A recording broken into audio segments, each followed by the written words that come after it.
What is going on, gunfighters? Saddle up for another episode of Gunfighter Life, the podcast where we talk about gunfighting the right way, with God at the center, Judeo-Christian values, and real-world first-hand experience. Gonna try a new version of the bio. First and foremost, I am a Christian, a servant of God, and a follower of Jesus Christ. God has blessed me to do many things in my life, for I could do nothing apart from Him. U.S. Marine Corps combat veteran, did a couple of tours in Iraq. As an assaultman after my combat tours, I was an urban warfare instructor for the Marine Corps under Mojave Viper. Also served in the U.S. Army, both full-time and part-time National Guard. Also did several years in law enforcement, LAPD. I worked regular assignments and more specialized assignments. Been a private contractor for a 3-letter government agency. That's all I'll say about that. Been blessed to be a state rifle and pistol champion and West Coast regional rifle champion. Won more shooting competitions with the talent that God's given me than I can actually remember. Was blessed to be the commander of a tactical team in a large metropolitan area. Our primary job, the reason we primarily existed, was to stop active shooters. I got the opportunity to head up and be the commander of that team. I grew up around guns, hunting and shooting and competing at a very early age. Been blessed to hunt all over this beautiful country, from whitetail on the East Coast to mule deer on the West Coast, and bear and elk and all manner of things. I've even been a professional big game hunter and guide. But again, most importantly, I'm a Christian. And I am your host, Michael Melito. Welcome to Gunfighter Life. Let's talk about brush busters. Let's talk about hunting in deep woods with light handy carbines. I touched on this I've danced around it in the episode done on the Remington Model 7 and the 600, and also the 350 Remington Magnum. But I thought I'd do a whole episode on it. The classics, some top picks, kind of the philosophy behind it. It's very much not in vogue now. Very much the 18-pound PRS rifles with a tripod and a sandbag. And if you want to hunt that way, that's fine. But not everybody has to hunt that way. Not everybody can or should hunt that way, especially back east on public land or the Pacific Northwest and the rainforests. From the Green Mountains of Vermont to the Palmetto, I'd call them a jungle, from the Carolinas down to Georgia and Florida. That kind of environment where it's thick, dense, double canopy, greenbriers, blackberry. Places like that. Swamps, cypress swamps, one of the places I cut my teeth hunting. Places like that, these little woods carbines and a heavy hitting caliber, brush busters. Now, there has been some empirical, I doubt Harvard has done a formal study on the ability of different rounds to penetrate through brush, right? But there has been some empirical studies. And from what I've heard and from what I understand, I don't think that some of the ones that have the best reputation for cutting through brush are the best, like the 45-70. From what I've heard, something with a really high sectional density, not necessarily the heaviest bullet, does better. Let's say a old 6.5x55 Swede with that old round nose 160 grain bullet would do great at cutting through brush with the least amount of deflection, more so than like the 45-70, which is known for it. That being said, some of these cartridges have a reputation for this kind of hunting. Also realize how geometry works. Let's say that a given bullet hits literally a green briar, and it causes that bullet to go off course by 5 degrees. It hits that green briar 3 inches from that deer's vital zone. That 5 degrees is really academic in the difference. If it hits that green briar 100 yards from that deer's vitals, then you're probably not hitting that deer, at least not ethically. Right? So realize how that works and how geometry works, and you kind of got to know that. It's reminds me of my tactical days when shooting through windshields. Like, you can do it, but you have to know where to aim and how to do it and when's the right time to do it. Shooting through doors, shooting somebody behind a door, you have to know when and how and when it'll work and when it won't. Similar to this, there's a lot of crossover. A lot of the greatest soldiers, Marines, were also really good hunters. Carlos Hathcock, the Red Baron, Audie Murphy, I think, Theodore Roosevelt. But anyway, there is quite a bit of crossover. But some of these have a good reputation for this. So we'll start with probably the old school good reputation ones and work our way forward in no particular order than what I think has a good reputation. And one other thing on thick brush hunting, deep woods hunting.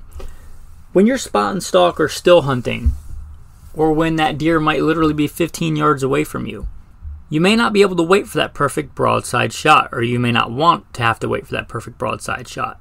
You'll know if you've listened to that. One of my favorite go-to in long time deer rifles, and one I'll take when I take people guiding and things like that, is a 243. I really like a 243. I've killed deer and elk with a 243. I don't know how many. Well, I do know how many because it's carved into the stock. I'd have to go check. But quite a few big game animals have gone down with that 243. That said, I'm very particular about the distance and the angle of shots that I will take with that 243. On an elk, even more so. I cut that distance even farther, and I am a lot more judicious on what shots I will take and what shots I will not take with a 243 for elk. A lot of people would argue and say that's not enough for elk, and I'd say that plenty of elk have gone to the dirt, either by my hand, by God's grace, or other people's hands. It's a fine cartridge, if you're judicious about your shot placement and you have a good bullet construction. With these brush busting cartridges, a lot of the advantage is that they will tend to penetrate really well. In general, a big, heavy bullet at a moderate velocity does a phenomenal job at penetration. A good example of that would be, a 230 grain ball round in a 45 ACP. Not going real fast, but they penetrate real good. You might think that, well, if I push it faster, then it should penetrate more. But that's not always the case because of the integrity of the round itself. You look at something like a 223, and when you propel that thing to, fast velocities over 3,000 feet a second, and I'm not sure where that threshold is, when it hits barriers, it tends to break apart. That's one of the reasons people tout it as a good home defense round. That, however, makes it a poor choice for this. I'm not saying you can't shoot deer with a 223. I'm saying be really judicious with your bullet construction and the kind of shots that you would take. These rounds will give you more options. I do not think it would be ethical to shoot a, let's say, medium-sized whitetail buck facing directly away from me with a 223. It might kill it, but I don't consider that a humane shot. With something, one of the rounds we're going to talk about today with, let's say, a 44 Remington Magnum out of a carbine with hand-loaded hard cast or buffalo bore hard cast, something like a 310 grain hard cast semi-wad cutter, I would take that shot all day long because I know, assuming that I had the shot, right? I had a good shot. It's one of the marks of being a good ethical hunter is knowing when not to shoot. I respect hunters that know when not to shoot and don't just take every shot presented. But assuming I had the shot and my fundamentals were good, right, I would have no problem driving that hard cast bullet because it's probably going to go all the way through that deer and tear up a bunch of vitals on the way. The 223, probably going to get into the guts and blow a bunch of stuff up and really hurt that deer, and it's probably going to die, but I don't want that animal to go out like that. Unless I was literally starving to death and that was a shot that I had, I don't think I would ever want to take that shot. It presents a lot of good opportunities. You can shoot deer and elk and things on a going away shot or any number of shots, from 6 o'clock to 12 o'clock, quartering to you, quartering away. Gives you a lot of good shots if you know the deer's anatomy and you know things like that. Another good attribute of these is they're light and handy because you may be standing on an old logging road in thick, dense forest and that deer walks out in front of you and looks at you. You have a split second to drop that deer or he's gone. Not like, with a PRS rifle on the back of a side-by-side and the elk's 700 yards away and you can glass him for an hour and a half to pick which one you want to shoot, and if you miss, you just shoot again because he's so far away he doesn't know. That's not the kind of hunting we're talking about. We're talking about up close and personal, the kind of the CQB of hunting, right? So a quick, fast-handling carbine So let's get into what I consider the iconic, especially in that small pocket. I would say this might be the Yankee Doodle Dandy of Woods Carbines. That Pennsylvania, that kind of area, and up into New England, that pocket. The Marlin 336 in 35 Remington is kind of known for this, right? It's known for being a good, thick, dense woods deer and black bear. It has been touted for a long time of being very capable of taking meat from off the hoof to onto your fork. And it's got a good reputation for that, and I think it deserves that reputation. I think it's a great round. Now, the 30-30 is a great carbine, too, and it's not a bad choice for this, but I consider a 30-30 a good all-around, quick-handling carbine. We think of it as a short-range cartridge today. However, when it came out, it was a very flat-shooting cartridge for the 1800s. And that's a good cartridge out to, say, 200 yards. And let's be honest, the vast majority of deer are taken inside 200 yards. So I consider that a good all-around carbine. But that, especially that Marlin 336 and 35 Remington, just has that reputation on those cold-weather, bigger-bodied deer and black bear. Generally looking at a 200-grain bullet. And one of the big things I think that is often overlooked is frontal diameter. Sectional density is great. Frontal diameter is also great. Bullets, we hope they expand and dispel all the energy inside the animal. They need a certain depth to go in to start to expand. That 35 caliber bullet is already 35 caliber when it goes in, so a little bit better. I think for inside 125 yards, even 150 yards, in that kind of environment, it's a fine choice and has a fine reputation, and I think it deserves it. So that's going to be my number one, like, old school pick. The next one I'm going to talk about is probably perhaps what more people would think of. This round has really come back in vogue, right? It's kind of the cool Instagram, tactical hipster kind of round, and that's the 45-70. You see guys on Instagram with their tactical lever guns in 45-70 with the rails that you mount all kinds of stuff and white lights and all kinds of stuff on there. Like you took an AR and a old Sharps rifle and dumped them in a bag and shook them up and dumped them out, and out came this thing. And there's nothing wrong with that. I'm sure they're great and fun and handy rifles. It's kind of in vogue. If you want to run one of those, hats off to you. They're kind of the cool guy, Instagram-y, memey gun. Kind of seen as the testosterone choice. That being said, the 45-70, again, has that reputation for taking meat from off the hoof to on the fork, and has been doing so a very, very long time. Perhaps the oldest cartridge we're going to talk about today. The 45-70 has that reputation as a heavy hitter. It starts out at 45 caliber, so it's got an even better frontal diameter. And don't just think because it's a 45-70 it's a great choice. There's a vast variety of loadings in the 45-70, from mild to wild. But with the proper bullet construction, with the proper choice of ammo, again, I would have no problem, just like I talked about the 44 Rem Mag, I'd have no problem shooting a deer facing directly at me or shooting a deer facing directly away from me. If I know I have the shot and I know the anatomy of that deer, I have no problem being confident that that bullet is going to travel all the way, probably through that deer, and definitely into the vitals, unless there's some weird anomaly. There's always some gray area. But I would have as much confidence taking a directly going away from me shot with a 45-70 with a hard cast, loaded hot semi-wad cutter bullet as I would a deer at a perfect 90 degrees to me with a 243. That 45-70, it's a great round. It's known for being a heavy hitter. My problem with it is the guns are pretty big and heavy. I don't know that I would call them handy like a 30-30 or a Marlin like the 30-30 Winchester 94 or like the 336 even, which is a little bit heavier still. 45-70s tend to be big guns. They do make the Trapper, and to be fair, I've never shot the Trapper. I did have a Trapper model M45 Long Colt, which was pretty light and handy. I'm not sure how handy the 45-70 Trapper would be. That will be a lot of cartridge in a light, handy gun.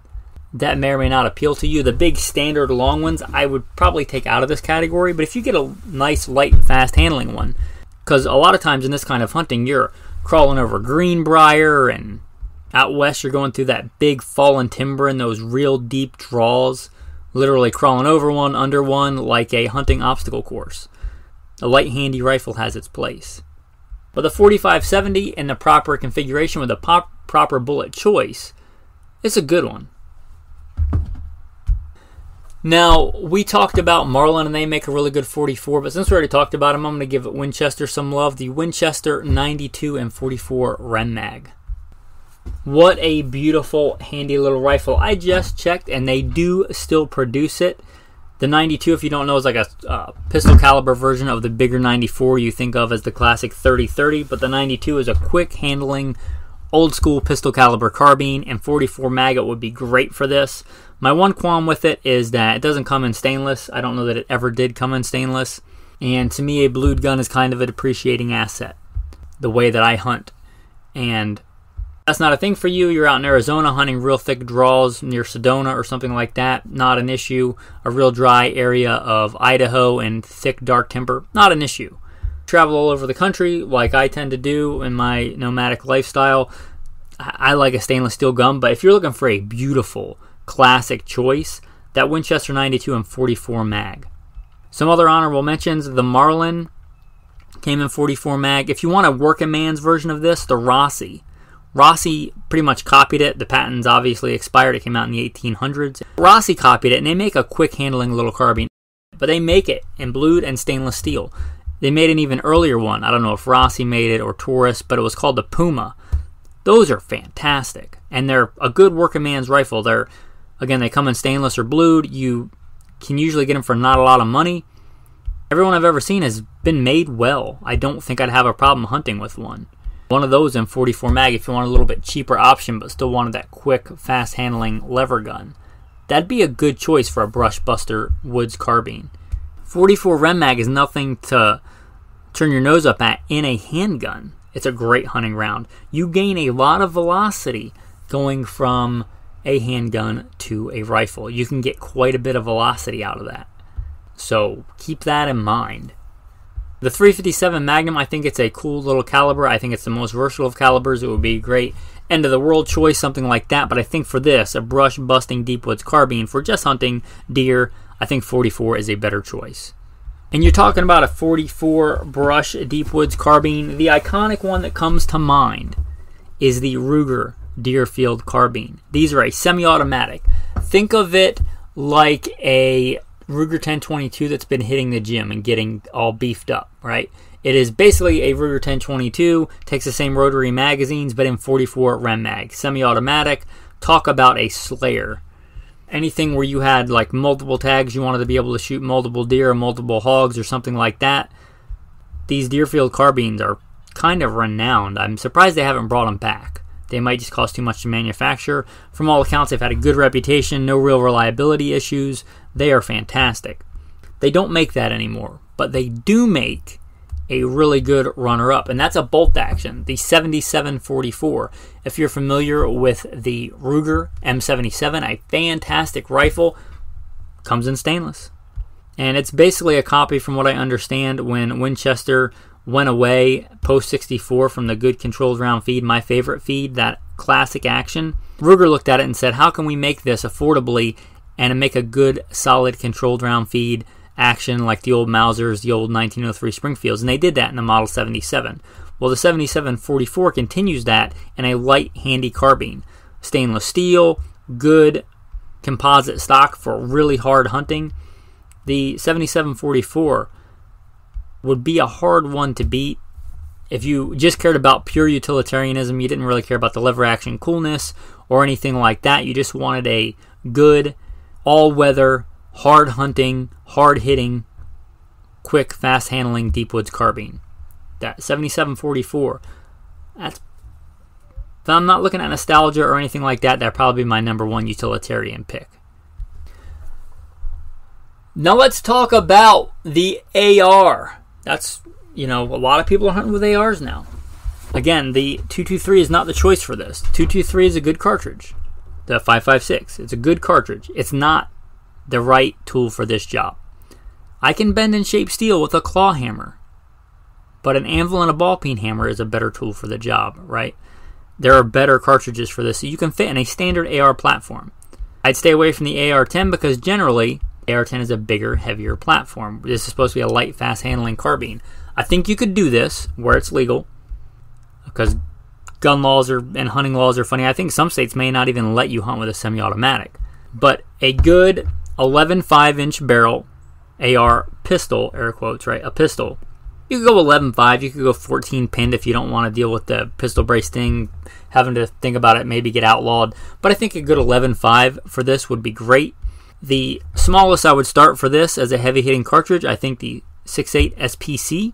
If you're not familiar with that cartridge, it's basically 270 diameter bullet, but unlike the 270, it's going at a moderate velocity, so I think although the 270 is a better long range cartridge, the 6.8 might be better for this. 6.8 has a pretty good reputation from what I understand in Texas for hog hunting, probably for a similar reason. The 6.8 with, again, proper bullet construction, and one of these pistols I think would be a good choice. If you wanted a beefier choice, the 450 Bushmaster would be a good choice. Probably the most commonly available, let's call it big bore AR round. There is the 50 Beowulf. I don't know that it's really, on practical purposes, on paper it might be more powerful, but I don't know that you'd notice the difference between that and a 450 Bushmaster. The 458 SOCOM is also a thing, but it's pretty rare. Certainly if you had the money or wanted to reload or wanted to tinker around with that, perhaps ballistically the 458 SOCOM may be the best. If you want just commonality, you might want to go with the 6.8 SPC. It's probably the most common of these bigger AR calibers, at least for now.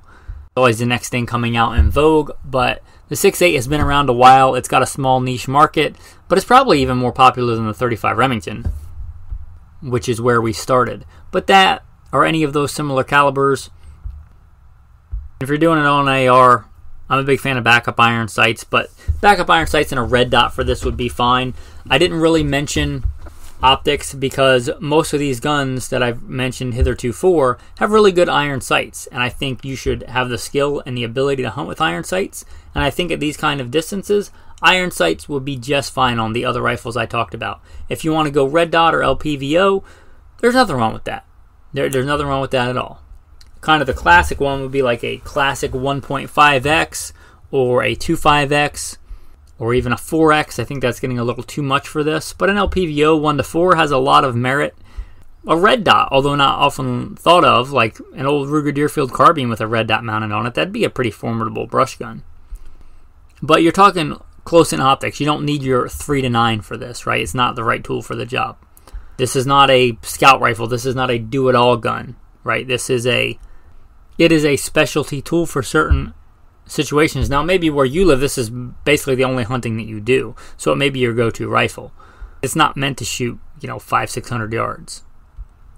Anyway, that's a discussion on brush guns, deep woods carbines. If you have one that I did not mention that you think should be on the list for sure, you can scroll down, hit some stars, leave a comment so everybody can see it. You can contact me at goodshepherdtraining.com. If you want to support the podcast, I would be very honored and humbled.